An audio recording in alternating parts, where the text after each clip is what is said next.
We got ourselves a belt routing diagram here. 37475759. Got a little glare there. Go ahead, pause it if you need your belt routing diagram. Now we got a tough steering here. Steering only works higher RPMs. We're gonna go ahead and change the power steering pump. There's your belt tensioner there. Right in the middle there, there's a square hole that fits a 3/8 ratchet. Stick it in there, turn it in the square hole, and that's gonna loosen your belts up. Now to get this power steering pulley off, we're gonna start with draining it. We've got our, right here, little clamp. That's for the reservoir. We're gonna take that clamp off, pull the hose off, and we've also got a nut right here that holds the line on. Get that off. Have your oil bucket handy. Then we only got, I believe, 3 bolts holding this power steering pump in. There's holes in the pulley. You line them up with the bolt, just like that, and you remove those 3 bolts.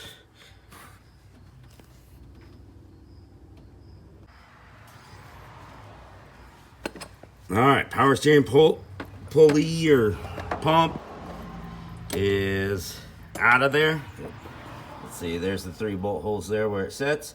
13 millimeter. I used a short extender and a 13 to get that out. 16 millimeter on this guy right here. That's the pressure hose. I just kind of jammed it to the side. Undid the wiring harness so I can move it out of the way, because we're gonna drop this whole pump straight down.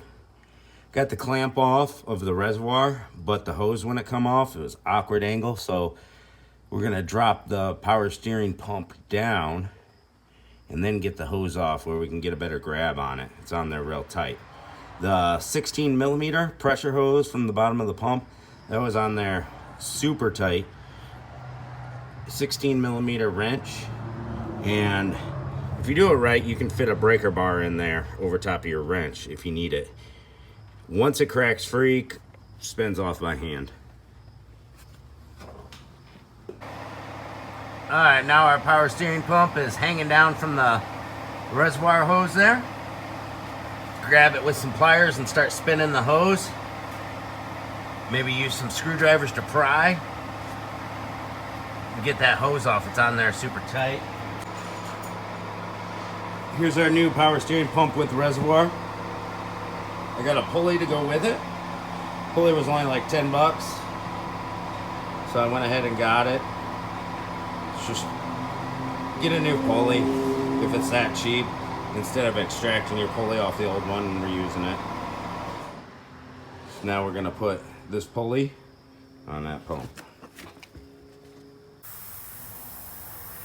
All right, we got our pulley tool right here, pulley remover, installer tool. It's all set up.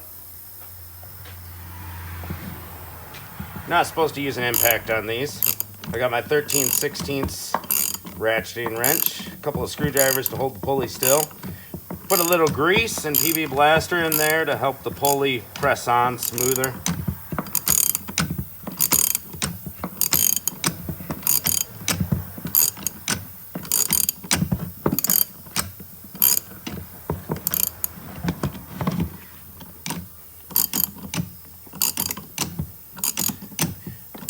So we're just going to tighten this all the way down to where it's supposed to be. If you look at the old pump here, you see that pulley is flush with the, what would you call that, the spindle of the power steering pump. So we're going to press it in that far.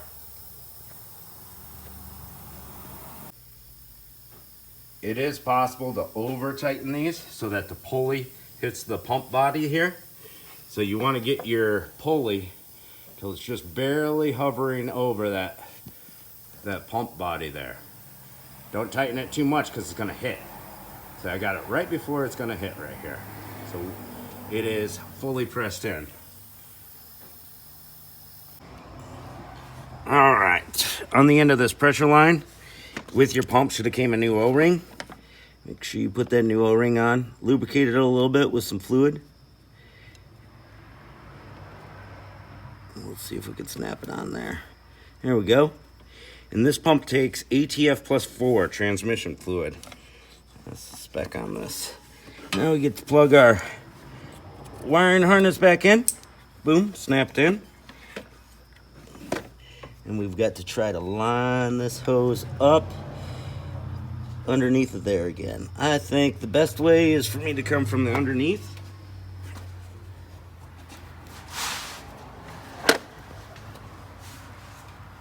So we got our power steering pump back on there. Get those bolts real nice and tight. And sometimes these can be a pain to start, power steering lines. They just don't like to line up. Make sure you don't cross thread it. It's easy to cross thread them. So that's the biggest thing, is do not cross thread. See, this guy does not want to cooperate. We got our hose hooked up to the reservoir, back hooked up.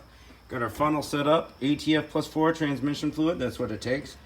We're gonna fill her up, and you're gonna wanna start it up and turn the wheels left or right, and shut it off, let the air bubbles get out, start it back up, turn it the other direction, stop, shut it off. You know, just work the air bubbles out. And with any power steering pump replacement with a pump failure, it's good to put a inline filter in and flush your system out. They make power steering flush bottles, so just follow the instructions on that. So we're going to put the belt back on. We've got a 5/7 here, so we're gonna follow that routing right there. And of course, put your ratchet in the tensioner to adjust tension. That square piece there. And that should about do it. Make sure your pump bolts are really tight. Make sure your pressure line's really tight with that new O-ring. Make sure you're using the proper fluid, and get all the air bubbles out.